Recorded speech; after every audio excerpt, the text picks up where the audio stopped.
자, 지금부터는 여러분들이 이제 교재 기준으로 5페이지입니다. 부동산 공법의 용어 정의라고 되어 있는데, 자, 이제 국토계획법부터 내용 좀 들어가겠습니다.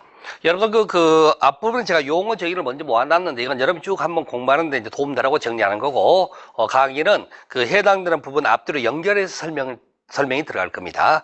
그래서 먼저 이제 첫 번째 국토계획법부터 여러분이 들어가시게 되는데, 여러분들이 국토계획법이란 법률이 어떻게 제정이 됐는지도 알아두시면은요, 이해하는 데 도움될 수 있을 겁니다. 자, 여러분들이 지금 실은 이제 용도 지역이라는 걸 앞으로 배우시게 됩니다. 용도라는 건 쓰임새죠. 지역은 땅을 칭하는 거죠. 각각의 땅의 쓰임새가 다 정해져 있다고 보시면 돼요. 근데 이제 그 각각의 땅에 쓰임새를 정해놓고 그 지정의 목적에 따라 토지를 이용하겠죠. 그런 과정에서 우리가 도시지역이란 용도지역이 나오는데, 공법을 공부하는데 가끔 여러분이 실수하는 게 뭐냐면은, 우리가 일반적인 용어 이런 거 쓰죠. 도시다, 농촌이다, 산촌이다, 어촌이다 할 때 도시라는 말이 있고, 그 다음에 여기 도시지역이란 용도지역입니다. 서로 다른 겁니다. 착각하시면 안 돼요. 그러니까 오히려 단순하게 가시라고. 여러분들이 공법을 공부하는 과정에 도시지역이라는 단어가 나오면은 항상 용도지역적 의미입니다. 도시다, 농촌이다 그걸 구별하는 개념이 아니라는 거죠. 용도지역의 명칭으로서 도시지역이란 용도지역이 있게 되는데, 이 도시란 용도지역은 개발을 위해서 결정한 땅덩어리입니다. 여러분들이 이제 앞으로 배우시게 되면 도시지역 안에 용도지역이 4개로 세분이 됩니다. 주거지역, 상업지역, 공업지역, 녹지지역 4가지가 세분이 돼서, 주거지역으로 지정된 곳은 주택을 짓는 땅을 말하고, 상업지역은 상가, 공업지역은 공장 짓는 땅, 이렇게 이해하시면 되겠죠. 그런 식으로 해서 이제 땅의 쓰임새를 정해 놓은 것을 용도지역이라고 그러는데, 자, 과거 모습이지만 간단히 들어보세요. 도시지역이란 용도지역이 있었다면 나머지는 이제 비도시지역 또는 도시지역 외지역이라고 칭하게 되는데, 농림지역이란 용도지역도 있었습니다. 농림지역은 농사 짓는 땅을 칭한다고 이해하시죠? 그 다음에 자연환경보전지라는 용도지역이 있는데, 설악산처럼 구경하는 땅을 말하는 거죠. 그리고 과거 얘기지만은 농림지역에 준한다고 해서 준농림지역이라는 게 있었어요. 그 다음에 도시지역에 준한다고 해서 준도시지역이라는 게 있었습니다. 이렇게 해서 우리가 실질적인 생활 공간이 도시지역이다 보니까 도시지역 외지역 또는 비도시지역 이런 표현들을 앞으로 쓰게 될 겁니다. 이 과정에서 어떤 문제가 있었느냐? 도시지역이란 용도지역에서는 도시계획법이라는 법률이 적용이 됐고, 나머지 비도시지역이죠. 비도시지역에 적용됐던 법은 국토이용관리법이라는 법이 적용이 되어 있습니다. 그러면 여러분들이 모든 사물의 명칭은요, 그 사물의 가장 본질적 특성을 표현하듯이 법률 이름도 똑같다고 이해하시면 돼요. 그럼 자 보겠습니다. 도시계획법이라는 법은 도시지역이란 용도지역이 개발을 하고자 지정된 땅인데, 어떻게 개발하느냐? 계획을 세워서 개발을 하겠다, 그런 의미가 됐던 거예요. 그러면서 나머지 비도시지역은 우리가 국토이용관리법이라는 법이 적용이 되는 겁니다. 여기 보세요.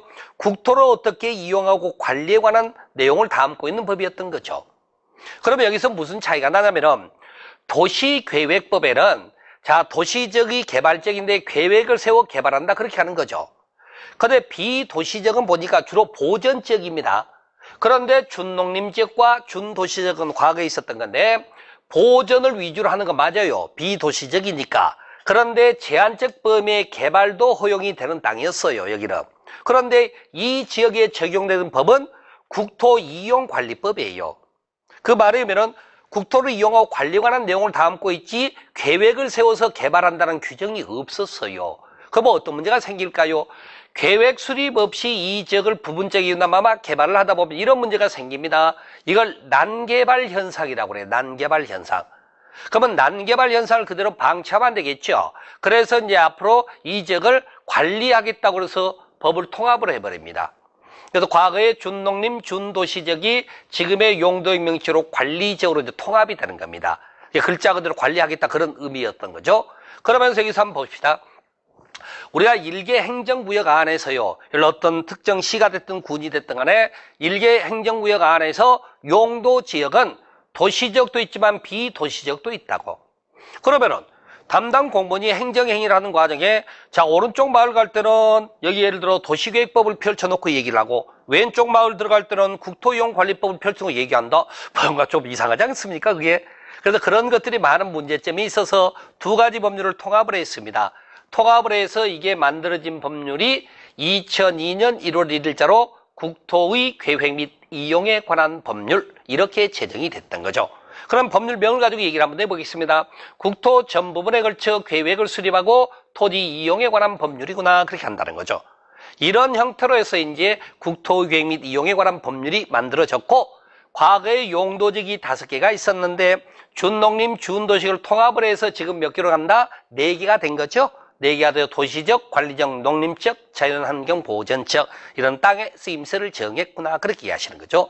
이렇게 해서 국토계획법이 제정이 됐던 건데 자 전체를 가지고 설명을 드리겠습니다. 여러분 이 자료는 여러분 5페이지 상단에 있는 그림입니다. 국토 전 부분에 걸쳐서 일정한 계획을 수립하고 수립된 계획에 따른 토지 이용에 관한 법률을 가지고 국토의 계획 및 이용에 관한 법률이다라고 말하는 거죠. 그러면서 이 국토계획법이 부동산 공법의 일종입니다. 부동산 공법의 특징은 뭐죠? 국가가 국민에 대해서 규제를 하는 내용을 갖는 거죠. 그 규제에 관한 법이라네. 그럼 도대체 어떤 규제가 있는지 한번 봐보겠습니다.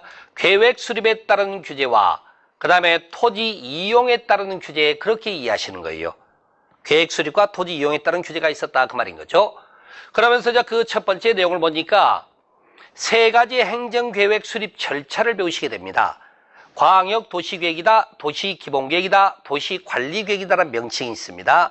이런 계획 수립에 관한 내용을 배우시고 그 다음에 두 번째 학습해야 될 것은 관리계획에 따르는 구체적 내용이 있어요. 종류라고도 하고 내용이라고도 합니다.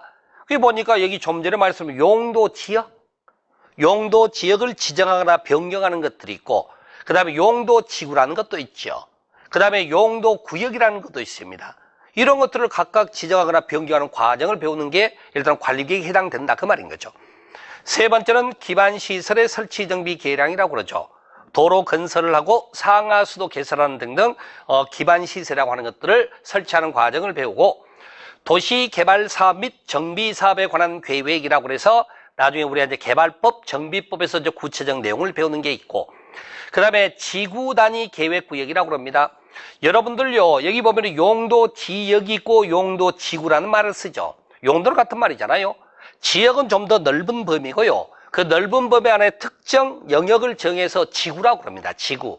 그걸 지구라고 그러는데 그런 식으로 여기 보세요. 지구 단위 계획이네. 좁은 영역을 정하고 그 영역 안에 계획을 수립한 걸 지구 단위 계획구역, 지구 단위 계획이라고 합니다.